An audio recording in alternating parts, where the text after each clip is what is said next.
میرا ایمان یہ ہے کہ مصطفیٰ کی محفل ہے، یہاں کوئی آتا نہیں، جسے مصطفیٰ بلاتے ہیں وہ تشریف لاتا ہے۔ سبحان اللہ سبحان اللہ۔ اجازت بارگاہ رسالت سے ملی ہو تو لوگ ذکر کرتے ہیں، اور اگر جسے اجازت نہ ملے سجدوں میں مرنے والے مصطفیٰ کی یاد سے غافل نظر آتے ہیں۔ آپ لوگ سمجھدار اور پڑھے لکھے ہیں، اشارہ سمجھیے گا، کیونکہ پڑھانے والا ٹیچر اسٹوڈنٹ کے اعتبار سے پڑھاتا ہے۔ اگر فرسٹ سیکنڈ کے بچوں کو پڑھانا ہو تو انداز اور ہوتا ہے، لیکن اگر گریجویشن کے لڑکوں کو پڑھانا ہو تو انداز اور ہوتا ہے۔ ٹاپک وہی ہو سکتا ہے مگر باتیں اور انداز بدل جاتی ہیں۔ یہ فاروق بھائی نے اپنی دختر نیک اختر کی شادی خانہ آبادی کے موقع پر میلاد النبی صلی اللہ علیہ وسلم کی محفل رکھے۔ یہاں ہر طرف روشنی ہے، دیکھیں کتنا چکا چک ہے، ہر طرف روشن ہے، یہ لائٹ جل رہی ہے، اور میلاد کے نام پر کچھ لوگوں کا دل بھی جل رہا ہوگا۔ یہاں ہمارے یہاں اگر بتی لبان اور عود کے دھوئیں بلند ہوتے ہیں، کہیں بغض و حسد کے دھوئیں بھی بلند ہو جاتے ہیں۔ نصیبہ ہے اپنا اپنا، لیکن سوال کہ بھئی تم لوگوں کی حالت کیا ہے؟ کوئی مر جاتا ہے تو نبی کی میلاد، پیدا ہو تو نبی کی میلاد، کسی میدان میں کامیاب ہو تو نبی کی میلاد، گھر بناؤ تو نبی کی میلاد، بچوں کی شادی طے کرو تو نبی کی میلاد، نبی کے روضے کی زیارت کو جاؤ تو میلاد کر کے جاؤ، لوٹ کے آتے ہو پھر میلاد۔ اور اس کی بنا پر کچھ لوگ کہتے ہیں یہ میلادی ہیں۔ پیارے تمہارے لیے یہ برا ہو سکتا، ہمارے لیے تو یہ تمغہ ہے کہ ہم میلادی ہیں، اور ہمیں اس پر فخر ہے کہ میلاد مصطفیٰ تم سوچ رہے ہو کہ کہاں سے ہے، پیارے ہم دیکھ رہے ہیں کہ میلاد منانے والا وہ ہے جس نے مصطفیٰ کی خلقت فرمائی ہے۔ کیا کہنا حق ہے؟ کائنات کو بنانے والا اس حبیبی کی میلاد پڑھ رہا ہے، تو پھر ہم بننے والے کیوں نہ ان کی میلاد پڑھیں جن کے صدقے میں ہم بنائے گئے۔ بنانے والا پڑھ رہا ہے تو بننے والوں کو تو پڑھنا ہی ہے، تو ہم پڑھ رہے ہیں۔ ہر موقع پر خوشی ہو تو نبی کی میلاد، غم ہو تو نبی کی میلاد، ہر موقع پر ہم میلاد کی محفل منعقد کرتے ہیں۔ فاروق صاحب نے اپنی دختر نیک اختر کی شادی کے موقع پر میلاد کی محفل رکھی۔ شاید کوئی پوچھے کیوں؟ پیارے اگر میں آپ کو کہوں اتنے سارے لوگ بیٹھے ہیں، اس میں بہت سے لوگ شادی شدہ بھی ہوں گے، اب بہت ہیں جو انتظار میں ویٹنگ لسٹ میں کھڑے ہیں، کب یہ لڈو ہمیں ملے گا۔ جو کھائے وہ پچھتائے، جو نہ کھائے وہ للچائے۔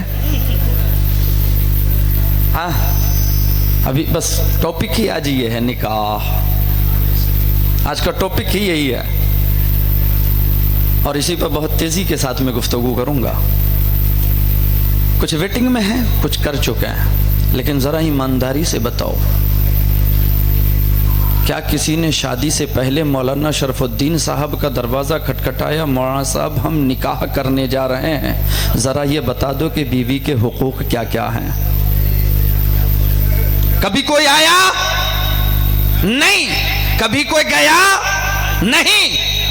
کب کسی کے گھر میں بچہ ہو، کیا پیدائش کے بعد کوئی جاتا؟ مولانا صاحب آپ ذرا دو چار مسئلہ بتا دو، اللہ پاک نے بڑی بڑی ذمہ داری دے دی ہے، بیٹے کی ذمہ داری ہے، یہ خوشی بھی ہے ساتھ میں ذمہ داری بھی ہے، یہ ذمہ داری بھی ہے اور اہم ذمہ داری ہے۔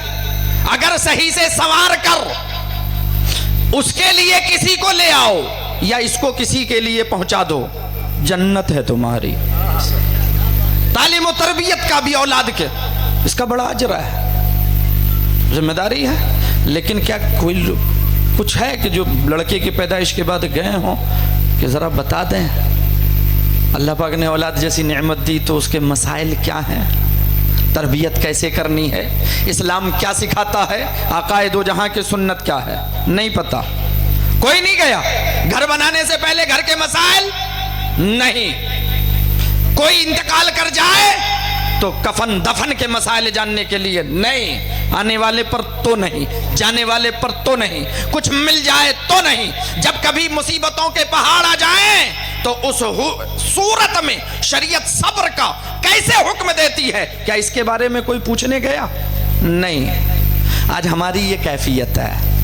اور احسان مانو ان علماء اہل سنت کا جنہوں نے تمہیں ایک نظریہ دیا کہ چاہے خوشی کا موقع ہو، غم کا موقع ہو، نعمت ملے تو، نعمت چھن جائے تو، کسی بھی صورت میں ہو، چاہے تم خوش ہو چاہے غم میں ہو، ہر صورت میں نبی کی میلاد مناؤ. کیونکہ وہ دیکھ رہے تھے کہ تم مسئلہ پوچھنے نہ جاؤ گے، میلاد نبی کے نام پر ان علماء کو بلاؤ گے، پھر یہ تمہیں تمہارا دین سکھاتے ہوئے نظر آئے. سبحان اللہ سبحان اللہ. نعرے تکبیر، نعرے تکبیر، نعرے رسالت، جشن عید میلاد النبی، جشن عید میلاد النبی، نعرے تکبیر، نعرے رسالت. سبحان اللہ سبحان اللہ. ابھی شعراء کرام آئے، نبی کی نعت پڑھی.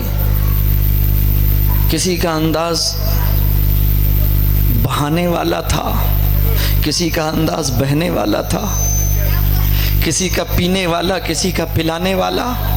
نبی کی محبت کا جام پیتے رہے آپ. پھر مولانا شرف الدین صاحب آئے.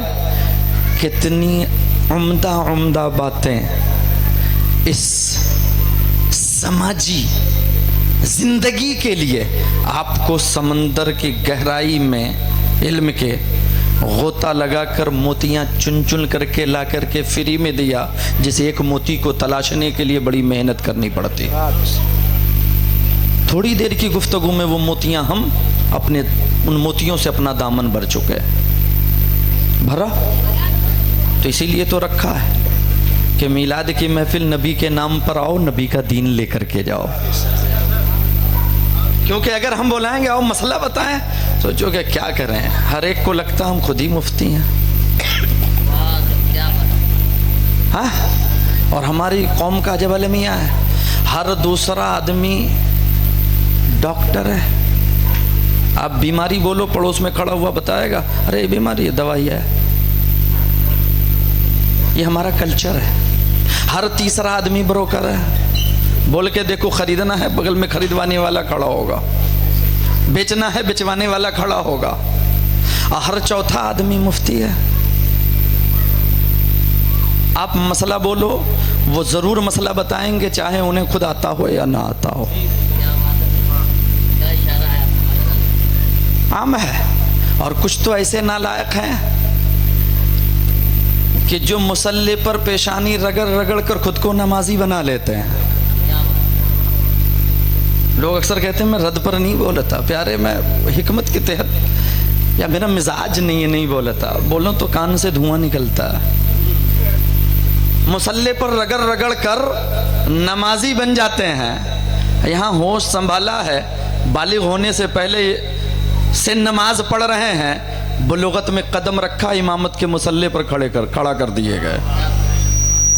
امام ہے، متھا دیکھو، امام ہے، دیکھو یہ بھی بیٹھے ہیں، یہ بھی بیٹھے ہیں، امام ہے، متھا دیکھو. یہ رگڑ کے نمازی نہیں بنے ہیں، یہ سجدہ کرنے والے نمازی بنے. رگڑ کر کے نمازی بننے والا. پھر تو ایسے نالائق، انہیں تو لگتا ہے کہ دین میرے باپ کے گھر کی ہے. سنی کچھ کرے وہ دین کے خلاف ہے، خود کریں تو جبریل آ کے بتا جاتے ہیں. المیہ ہے اس قوم کا. مگر ان تمام المیوں کے باوجود علماء اہل سنت کا احسان ہے کہ نبی کی محبت میں ہمیں بلایا، محفل سجانے کا نظریہ، نبی کی یاد میں بیٹھنے کا، میلاد نبی کے نظریے سے تشریف رکھنے کا، رات کو جبکہ ہمیں سو جانا چاہیے پیاری سی نیند کو قربان کر کے, چاہے خوشی کا موقع ہو چاہے غم کا موقع ہو, ہمیں بیٹھنے کا نظریہ دیا کہ آپ پیارے بیٹھ, اور جب تو بیٹھے گا نبی کی محبت میں, ہم اسی محبت میں تجھے نبی کی سنت سکھائیں گے. سبحان اللہ سبحان تو بیٹھے گا نبی کی محبت میں, اسی محبت میں ہم تمہیں نبی کا دین سکھائیں گے. اللہ. ابھی سیکھا, کچھ باتیں میں سکھا دوں. اب درود شریف پڑھیں تو پھر موضوع کی طرف آؤں. اللہم صلی علی سیدنا مولانا محمد بارک وسلم صلو علیہ صلاۃ و سلام علیک یا رسول اللہ صلی اللہ علیہ وسلم. کہانی سن کر کے کچھ وہ ہیں جن کے چہرے پر رونق آ جاتی ہے, میری کب ہوگی شادی. کچھ وہ ہیں سن کر کے وہ یہ سوچتے ہیں میری کیوں ہوئی. کوئی سوچتا ہے کب ہوگی, کوئی سوچتا ہے کیوں ہوگی. کرنے سے پہلے جس چیز کے بارے میں اتنا شوق ہو, چاہے وہ نر ہو چاہے مادہ ہو, دونوں میں شوق ہے. ہونے سے پہلے, ہونے کے بعد ایسا کیا ہو جاتا ہے کہ نام سن کے چہرے پر ہوائیاں اڑنے لگتی ہیں. آج تک مجھے اللہ ماشاءاللہ شاید کبھی کوئی ٹکرایا ہو نہ بولا ہو نہیں جانتا, مگر جتنوں سے پوچھا شادی شدہ اگر ہے تو کوئی مجھے خوشی نظر نہیں آیا. سب کو دکھ ہے. ہر آدمی کو بولے شادی, بولے رے شادی جو نہیں کیا وہ سوچتا ہے سب کی ہو جائے, جو کر کے آئے وہ سوچتا ہے بھیا ابھی موقع ہے, بتا رہے ہیں بھاگ لو. اور جب جال میں پھنس جاؤ گے تو پھر بھاگ نہیں پاؤ گے. لیکن کیا کر رہے ہیں, یہ وہ چیز ہے انسان کی فطرت میں ہے. چاہے آپ جتنا ڈراؤ, چاہے آپ جتنا ڈراؤ, صبح ڈراؤ شام ڈراؤ, مگر اگلے دن شادی تو کراؤ. ڈرانا اپنی جگہ ہے, ڈراؤ سب صحیح, مگر کراؤ. تیار ہیں, مگر جو کر چکے ہیں ان کو دیکھو پریشان ہیں کیوں. اب آئیے بس اسی نقطے پر چند بہت ضروری اہم باتیں. شادی خوشی, نام ہی ہے شادی ہمارے یہاں. النکاح من سنتی فمن رغب عن سنتی فلیس منی, خطبہ نکاح میں پڑھا جاتا ہوں, ہمیشہ سنتے ہیں. جبکہ ساری سنت ٹوپی پہننا آقا کی سنت نہیں ہے, ہاں بیٹھ کر کے پانی پینا آقا کی سنت نہیں ہے, اور باقی دوسری سنتیں ہیں, مگر ان سنتوں کے بارے میں اتنا واضح نہیں فرمایا کہ یہ میری سنت ہے. آج جو اس سے پھیرا وہ مجھ سے پھیرا. اس سنت کے بارے میں فرمایا ہے کہ یہ میری سنت ہے, جو اس سے پھیرا وہ مجھ سے پھیرا. اب اتنی پیاری چیز آقا اتنی تاکید فرما رہے ہیں, مگر المیہ اتنا برا کیوں ہے کہ شادی کے بعد زندگی جہنم نما کیوں بنتی ہے. سوال ہے میرا,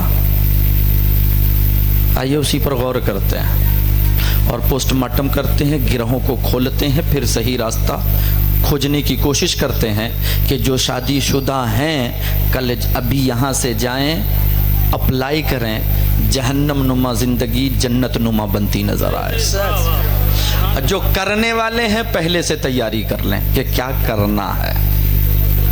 شادی دنیا میں آ کر کے یہاں بہت سے رشتے بنے, بھائی بھائی کا, ماں بیٹے کا, ماں بیٹی کا, بھتیجے بھانجے کا, سینکڑوں رشتوں کے بیچ میں, سینکڑوں تعلقات کے بیچ میں ہم اپنی زندگی, اپنی یہ سماجی زندگی گزارتے ہیں. لیکن پیارے اس چیز کو نوٹ کر لو, یاد کر لو کہ سارے رشتے زمین پر بنے, شادی کا رشتہ آسمان میں بنا ہے. کیا کہنا ہے,